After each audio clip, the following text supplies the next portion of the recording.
राधे राधे दोस्तों, आप सभी का मेरे चैनल पर स्वागत है।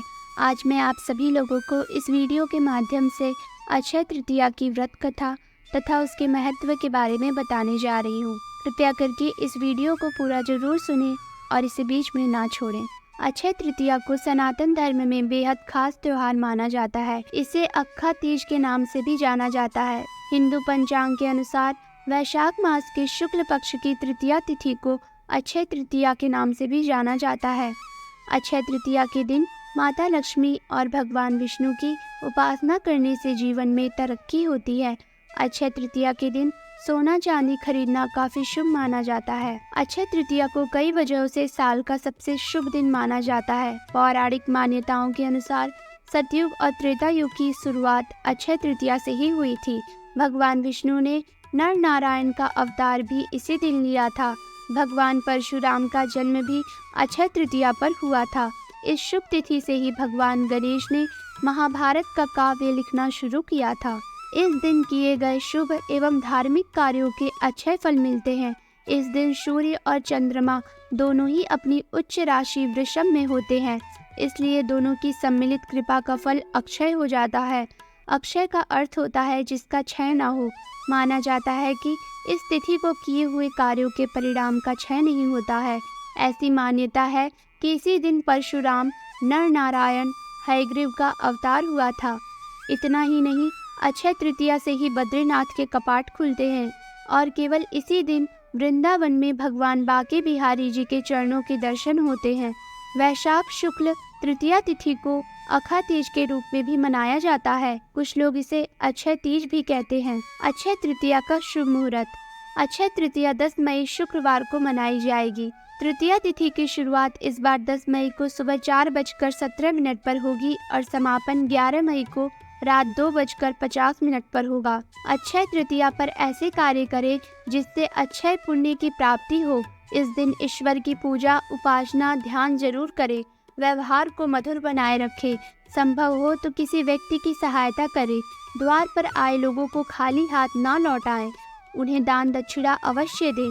अक्षय तृतीया पर सोना या कीमती वस्तु खरीदना भी शुभ माना जाता है। तो आइए अब श्रवण करते हैं अक्षय तृतीया की व्रत कथा। अक्षय तृतीया की पौराणिक कथा के अनुसार प्राचीन काल में धर्मदास नामक वैश्य था जो अपने परिवार के साथ गरीबी में जीवन जी रहा था। उसे हमेशा अपने परिवार के भरण पोषण की चिंता लगी रहती थी, क्योंकि उसके परिवार में कई सदस्य थे जिनकी जिम्मेदारी उसी पर थी। धर्मदास बेहद ही धार्मिक प्रवृत्ति का था। सभी देव और ब्राह्मणों के प्रति उसकी श्रद्धा की वजह से उसे हर कोई पसंद करता था। एक दिन मार्ग में उसने कुछ ऋषियों को अक्षय तृतीया के महत्व का वर्णन करते हुए सुना। ऋषि कह रहे थे कि अक्षय तृतीया महान अगणित फल प्रदान करने वाली होती है। इस दिन ही नर नारायण हयग्रीव और परशुराम अवतार प्रकट हुए थे। ऐसे में इस शुभ दिन पर किए जाने वाले दान, हवन, पूजन आदि कर्मों का अक्षय फल प्राप्त होता है, यानी ऐसा फल जिसकी समाप्ति कभी नहीं होती। साथ भी ऋषियों ने ये भी कहा कि इस दिन देवताओं और पितरों के निमित्त जो भी दान, हवन, पूजन, तर्पण किया जाता है उसे बेहद पुण्य मिलता है। इस प्रकार अक्षय तृतीया व्रत के महात्म्य को सुनने के बाद उसने अक्षय तृतीया का व्रत रखने का निश्चय किया। अक्षय तृतीया पर्व के आने पर उसने सुबह जल्दी उठकर गंगा में स्नान किया और विधि पूर्वक देवी देवताओं की पूजा की। पूरी श्रद्धा से व्रत और अपने सामर्थ्य अनुसार जल से भरे घड़े, पंखे, नमक, गेहूं, गुड़, घी, दही, जौ, सत्तू, चावल, सोना और वस्त्र आदि वस्तुएं भगवान को अर्पित करके ब्राह्मणों को दान में दी। इतना सब दान देना देख धर्मदास के परिवार वाले और उसकी पत्नी ने उसे रोकने की बहुत कोशिश की। परिवार वाले कहने लगे कि अगर धर्मदास इतना सब कुछ दान में दे देगा तो सभी का पालन पोषण कैसे होगा। फिर भी धर्मदास नहीं माना और उसने अपने दान और पुण्य कर्म को श्रद्धा से किया। इतना ही नहीं, उसने इस शुभ दिन पर ब्राह्मणों को कई प्रकार का दान भी दिया। इस तरह उसके जीवन में जब भी अक्षय तृतीया का पर्व आया उसने प्रत्येक बार पूरी विधि से पूजा और दान आदि कर्म किए। वृद्ध होने के साथ साथ अनेक रोगों से ग्रस्त होने के बाद भी उसने अक्षय तृतीया का उपवास किया। साथ में धर्म, कर्म और दान पुण्य किया। कहते हैं अक्षय तृतीया पर किए गए पुण्य कर्म के कारण ही यही वैश्य दूसरे अगले जन्म में कुशावती का राजा बना।